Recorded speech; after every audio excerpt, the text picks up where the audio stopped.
ছোৱালী যিজনী ছোৱালীয়ে তেওঁক নিজৰ স্বামী নামত লেবেল লগাই লৈছে সেই মানুহজনী আমি বিশ্বাস কৰিব নোৱাৰো সমাজৰ সম্পৰ্ক ছেদ কৰা মানুহৰ লগত সম্পৰ্ক ৰখাটো এক অপৰাধ ঠিক আছে এই বকুৰাক বিয়া কৰাটো মোৰ অপৰাধ হয় তেতিয়াহ'লে মোক কাৰ্য পুত্ৰ কৰি ঘৰৰ পৰা বাহিৰ কৰিলে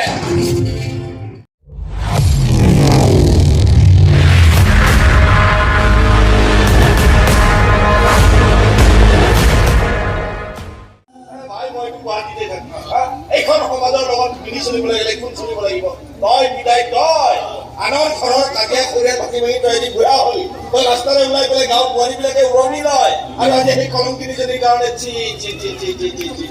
ক'বলৈ বেয়াই লাগে বাদল এতিয়া তহঁতক এঘৰীয়াও কৰি থোৱাৰ কথা ওলাইছে হ'বলৈ হয় এইবিলাক বুজাই লাভ নাই বুজিব জানো নুবুজে এইবিলাক বুজাই একো লাভ নাই বুলি বুজি নহয় সেইকাৰণে মই ভাবিছো 2 দিনতে আমাৰ বস্তি মাটিটো দুভাগ কৰি মোৰ ভাগটো বিক্ৰী কৰি মই চিৰদিনৰ কাৰণে গুৱাহাটীলৈ গুচি যাম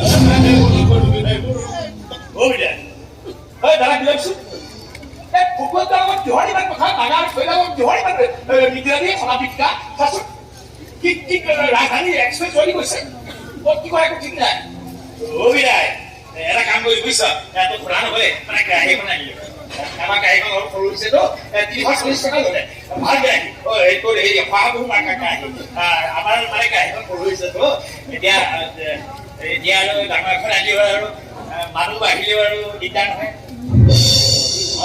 জীয়েকক ঘৰ সোমাবলৈ কেৰাহী বহল কৰি ল'লে নেকি কেৱল কেৰাহীয়ে নহয় কাঁহী বাতি গিলাচ বাল্টি সকলোবোৰ যোগাৰ কৰি থবি চৌকা বেলেগ হ'ব যেতিয়া বাচন বৰ্তনবোৰ আগতীয়াকৈ যোগাৰ কৰি ল'বি তুমি কি কথা কৈছ মই কোৱা নাই যদি গাঁওখনে ক'বলৈ আৰম্ভ কৰিছে কি তই এটা টকাবাদ বুলি জানিছিলো কিন্তু নিজ পিতৃৰ সন্মান বন্ধত থ'ব পৰা তই যে অৱস্থ পাখণ্ড আজিহে বুজিলো পাখণ্ড কৰি নিজ পিতৃ সমাজত লজ্জাগত কৰি তই যদি সুখৰ সংসাৰ কৰিব বিচাৰিছ তেনেহ'লে তোৰ দৰে পুত্ৰক পাখণ্ড বুলি কিয় কৈছ পিতাই আৰু বকুল তোৰ মোৰ দৰে দেশ মুখৰ মানুহ মাকে পৰা এটা ভুলৰ বাবে এজনী চৰিত্ৰ শাস্তি দিব বিচাৰিছ আমি কেৰাহীটো বহল কৰিব বিচাৰিছো সমাজখন বহল কৰিব বিচাৰিছো আজিকালি সমাজৰ সৰু পৰিয়ালবিলাকৰ কেৰাহীবিলাক সৰু ধানবিলাক সৰু আমাৰ মনবিলাক সৰু হৈ গৈছে মই বকুলে মিলি আমাৰ ঘৰৰ কেৰাহীটো ডাঙৰ কৰিব বিচাৰিছো আমাৰ মনবিলাক ডাঙৰ কৰিব বিচাৰিছো সম্পূৰ্ণতা হাতুৰি মাৰি এই কেৰাহীটো ভাঙিবলৈ চেষ্টা নকৰি পিতাই সমাজৰ দস্তুৰ নমনা মানুহক মই বিশ্বাস নকৰো এখন নিৰ্জীৱ কেৰাহী যাৰ গান লেবেল মৰা আছে শহাবহু মাৰ্কৰ লেবেলখন দেখি আমি এখন লোহাৰ কেৰাহীক বিশ্বাস কৰিব পাৰো কিন্তু ঘৰৰ কাষৰে এজনী ছোৱালী যিজনী ছোৱালীয়ে তেওঁক নিজৰ স্বামী নামত লেবেল লগাই লৈছে সেই মানুহজনী আমি বিশ্বাস কৰিব নোৱাৰো সমাজৰ সম্পৰ্ক ছেদ কৰা মানুহৰ লগত সম্পৰ্ক ৰখাটো এক অপৰাধ ঠিক আছে এই বকুৰাক বিয়া কৰাটো মোৰ অপৰাধ হয় তেতিয়াহ'লে মোক কাৰ্য পুত্ৰ কৰি ঘৰৰ পৰা বাহিৰ কৰিলে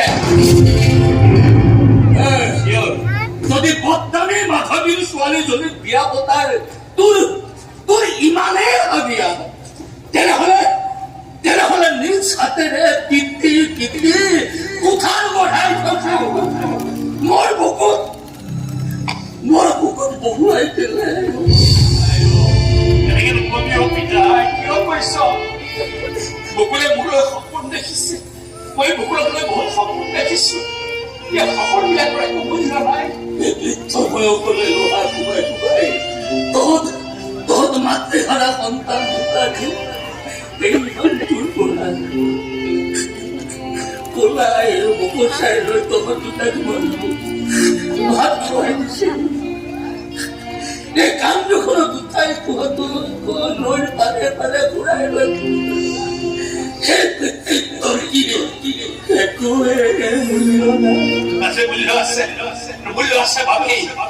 ভাত ৰান্ধি খুৱাইছ বাচন ধুই দিছ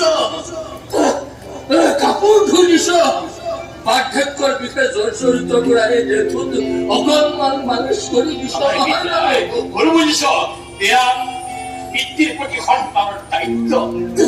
সমাজখনত মোৰ পিতৃৰ সন্মান ৰক্ষা কৰাটো তোৰ কি দায়িত্ব নহয়? আছে, দায়িত্ব আছে, কিন্তু মই বকুলক কথা দিলো। আৰু ময়ো তোক শপত দিলো।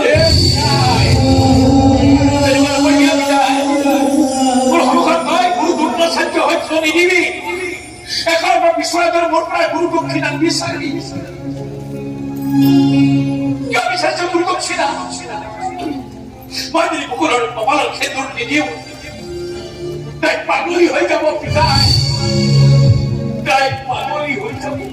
তেনেহলে যা, তই সেন্দুৰ নিদিলে যদি পাগলী হৈ যায়, তেনেহলে ময়ো তোক কথা দিলো।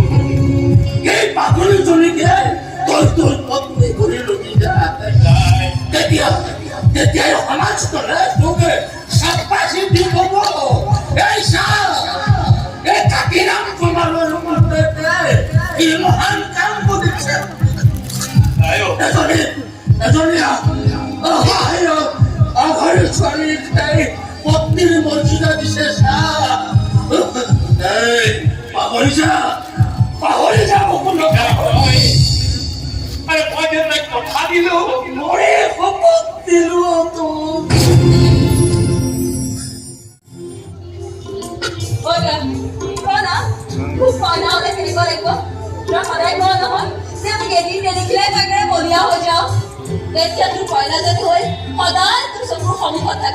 যিমান মন যায় এপাহ পৰুৱাই চাই থাকিবি তোৰ গৰ্বৰ কৰি যায়।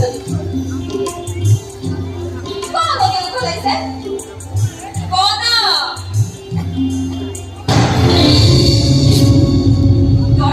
কলিজাৰ কাৰেণ্ট ঘৰ ভাগি ছিগি গল। কলিজাৰ কাৰেণ্ট ঘৰ ভাগি ছিগি গল। বুকুৰ গোলাপ পাহি কৰি মৰহি গল। মোৰে মোৰে সপোনৰ মৌৰিয়া বুকুৰ কাৰাগাৰ বন্দী হৈ ৰল।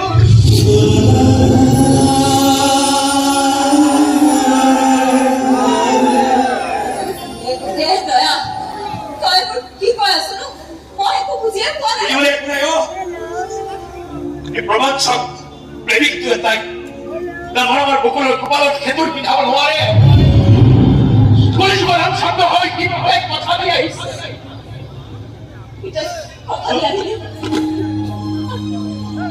কথা দি তই তো ৰামচন্দ্ৰ হৈ গলি দয়া, মহান হৈ গলি। মই মোৰ মাক দিয়া কথাবোৰ, তই মোক দিয়া কথাবোৰ, সেইবোৰ কি হ'ব দয়া? কথালি কথা ৰাখিব নোৱাৰা পুৰুষৰ নাই লাজ। সকলোৱে জানে দেখোন মোক মই দয়ানন্দ দগাবাজ। দগাবাজ মই মানুহ নহয়, দয়ানন্দ দগাবাজ।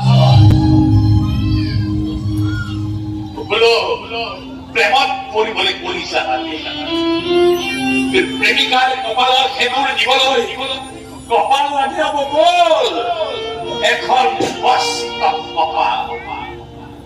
কিন্তু তোৰ সেই কপালত দুখবিলাক তোৰে ঢালি দিলে। সুধিছিলি নে এবাৰ পিতাই তই? পিতাই খুলি একো লাভ নাই বকুল। পিতাই এতিয়া ৰজাজখৰ কৰে অসহায় দুৰ্বল কীৰ্তিকাৰ। তই মোক উত্তৰ দিব লাগিব দয়া, তই মোক উত্তৰ দিবই লাগিব। এই বকুলৰ অবিহনে তই সুখী হ'ব পাৰিবি দয়া? সুখী মানে জীয়াই থাকিবলৈ সুখী কি হ'ব লাগে?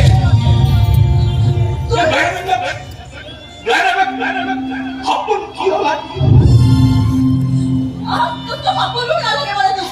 বাৰে বাৰে ক'বলৈ গৈ হৈছে সপোন কিয় লাগে, কলিজা কিয় লাগে, কিমান তই একো কৰিব নোৱাৰো। তই মোক এই ৰাত্ৰি যাব নোৱাৰো। তোৰ অবিহনে মই জীয়াই থাকিব নোৱাৰিম। লাগিব ভুল তই থাকিব লাগিব